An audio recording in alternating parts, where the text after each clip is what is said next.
Yang aku tahu dulu Gus Miftah itu ulama yang suka berdakwah di tempat-tempat hiburan malam, ya kan? Nyentrik juga sih dulu saat itu aku melihatnya. Oh ya, terobosan lah ya. Ya berani langsung masuk ke tempat-tempat yang memang butuh siraman rohani gitu kan. Kemudian yang aku tahu juga dia sempat menjadi gurunya Deddy Corbuzier di podcastnya. Saya nggak tahu juga di caranya. Kemudian juga ya belakangan-belakangan juga menjadi ulama yang sering isi ceramah-ceramah tablik-tablik akbar gitu lah. Itu yang aku tahu tentang. Nah sekarang karena ada kasus ini jadi tambah tahu banyak, membuka siapa sosok beliau, video-video lama bermunculan dulu seperti apa dulu beliau, seperti apa dulu eh, siapa namanya Gus Miftah, sampai nama aslinya dikasih tahu. Dulu dia seorang marbot masjid yang bernama Taim dulu kan. Ya latar belakangnya akhirnya jadi dibuka, ya kan. Latar belakangnya jadi dibuka, jadi kita jadi mengenal beliau dari yang bukan siapa-siapa menjadi siapa-siapa. Prosesnya kita jadi tahu gitu kan. Itu sih yang saya tahu siapa sebenarnya Gus Miftah dari kasus ini gitu. Nah saya juga kalau perjalanan pribadinya saya nggak tahu, atau nggak tahu lengkap. Tahu-tahu setelah itu dia sudah menjadi urusan presiden aja gitu kan. Prestasi dia sebagai seorang ulama saya tidak mengikuti dan tidak menyimak, karena saya lebih ke, kalau ceramah-ceramah sih saya lebih ke Gus Baha. Saya lebih ke Gus Baha kalau ceramah-ceramahnya, karena saya lebih suka walaupun bercanda Gus Baha tuh dia tidak merendahkan orang lain. Walaupun dia bercanda, dia benar-benar bercandanya nggak bohongan gitu loh. Karena kan Nabi juga mengajarkan walaupun bercanda nggak boleh bohong gitu. Nah itulah Gus Baha. Aku lebih suka ngeliat ceramahnya Gus Baha dibandingkan yang lain-lain gitu kan. Tapi yang lain juga aku suka. Ya kalau mungkin dibandingkan juga sama Gus Miftah, aku ya karena mungkin Gus Miftah ceramahnya karena terbiasa buat ya orang-orang yang ada di kehidupan malam, ya mungkin gayanya berbeda, pemilihan katanya, pemilihan diksinya juga biar lebih nyampe kan, lebih belak-belakan kali mungkin kan ya. Nah akhirnya mungkin ke bawah kepada ceramah-ceramah biasa yang harusnya tidak, yang harusnya bisa di switch, bisa dipilih itu mana yang layak digunakan kata-katanya, mana yang tidak boleh digunakan kata-katanya. Seperti itu sih kalau yang aku tahu ya tentang Gus Miftah ini.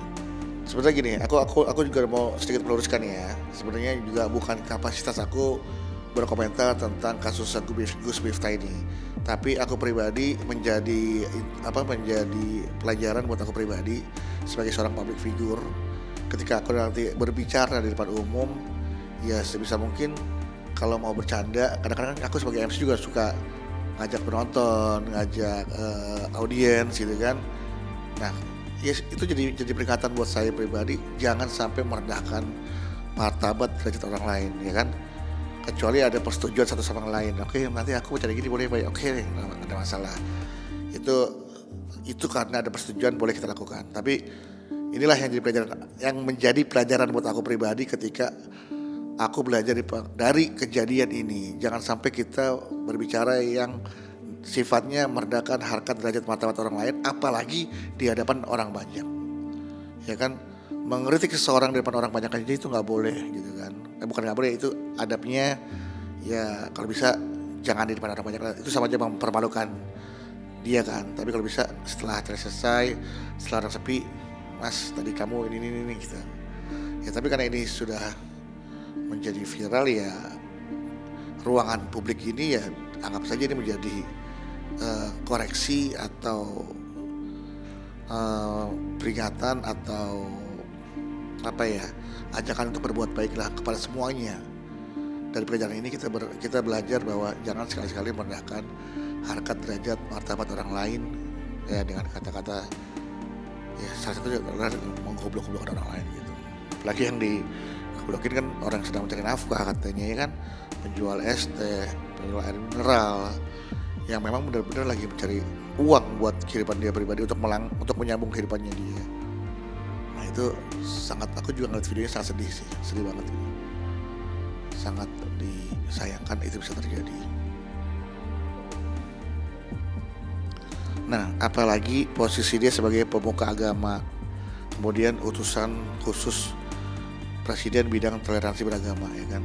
Nah, untuk pemuka agama aja sendiri kan namanya pemuka, ya. Pemuka itu artinya kan yang dikemukakan, yang dikedepankan adalah agama yang dia sandang, agama yang dia bawa, ya entah itu baik itu kiai, gus, habib, pendeta, biksu atau apapun ya.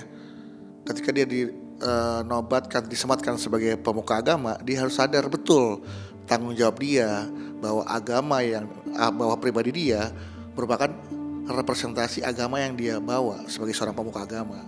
Nah, itu hati-hati tuh. Jadi ketika mendapatkan disempatkan oleh orang sebagai pemuka agama, dia menyematkan diri sebagai pendakwah, apalagi sebagai ulama, itu sangat berat sebetulnya. Beban ya, tanggung jawab yang dibawa itu berat, makanya harus lebih berhati-hati. Ditambah lagi urusan presiden. Nah, Presiden Prabowo sendiri ini sedang bergerak aktif, dinamis, sedang melakukan percepatan untuk kebaikan kabinetnya, kinerja kabinetnya. Nah, jangan sampai ini keganggu dengan 1, 2, 3 oknum yang terafiliasi yang masuk dalam susunan kabinet, dan juga orang-orang terdekat Prabowo lah ya, Pak Prabowo, untuk bekerja melayani masyarakat Indonesia, untuk melayani rakyat Indonesia. Jangan sampai ada 1, 2, beberapa 1, 2, 3. Ini kan sangat mengganggu pikiran Pak Prabowo yang sedang berlari mungkin untuk melakukan percepatan program-programnya Pak Prabowo yang dijanjikan agar bisa berjalan dengan lancar dan sukses gitu. Ini hal ini yang mengganggu pikiran Pak Prabowo tentunya. Makanya kalau Gus Miftah mengundurkan diri, ya saya rasa itu wajar lah ya, supaya budaya ini juga mungkin bisa nanti ditiru sama pejabat-pejabat yang lain ya. Bukan hanya ketika mendapatkan sanksi sosial, ya yang nanti juga pejabat yang lain, jangan kan sanksi sosial. Kemarin-kemarin kan sanksi pidana aja masih ada yang nggak mundur. Nah, ini karena sanksi sosial Gus Miftah berani mundur. Nah, ini bisa menjadi contoh yang baik juga buat pejabat-pejabat yang lain yang mengemban amanah sebagai pejabat yang punya kepentingan untuk melayani rakyat gitu. Minta maaf sudah kepada orangnya langsung sudah, mundurkan diri sudah. Artinya ya sudah, nanti kita juga sebagai masyarakat biasa, sebagai netizen, sebagai orang yang tidak ada kepentingan dalam kasus ini, ya hanya sebagai penonton cukup menghakiminya. Artinya sudah, jangan lagi menjudgment atau menghakimi. Misalnya kalau ada maling, udah gak usah lu gebukin lagi gitu kan. Cukup dia sudah bonyok dengan sanksi sosial, mundurkan diri dari jabatannya, kemudian dia harus membangun kepercayaan masyarakat lagi dari awal lagi, untuk bisa percaya bahwa dia adalah ulama yang wajib didengar omongannya gitu. Itu yang harus menjadi PR buat Gus Miftah sendiri kan. Artinya jadi ya sudahlah, kita sebagai penonton, sebagai masyarakat, sebagai netizen sudah cukup menghakiminya, sudah cukup memberikan sanksi sosial, dan ini juga jadi pelajaran buat kita semua agar apa yang terjadi pada Gus Miftah jangan sampai terjadi pada kita. Ya kan, beliau juga, ulama-ulama pasti pernah bilang mulutmu harimaumu. Nah itu makanya kalau ulama ceramah, dai ceramah tuh, ya ini buat hadirin sekalian umumnya dan khususnya buat saya pribadi. Jadi memang selain menceramahi orang lain juga menceramahi diri sendiri. Biasanya kan rata-rata ulama-ulama seperti itu. Jadi artinya memang ulamanya juga manusia, kadang-kadang bisa bersikap salah dan hilaf. Jadi ya mohon dimaafkan. Gus Miftah sudah meminta maaf. Nah, tinggal kita nih yang merasa tersakiti. Penonton juga hatinya merasa tersakiti, apalagi keluarganya Pak Sun Haji itu juga mungkin merasa tersakiti. Ya tinggal memaafkan, meminta maaf tuh baik, tapi memaafkan lebih baik lagi, karena memaafkan tuh adalah posisi yang paling enak tuh untuk balas dendam, ya kan? Gue gak mau maafin lo, tapi karena ya Allah maha pemaaf, ya masa ya kita hambanya tidak memaafkan pada orang yang sudah meminta maaf, seperti itu.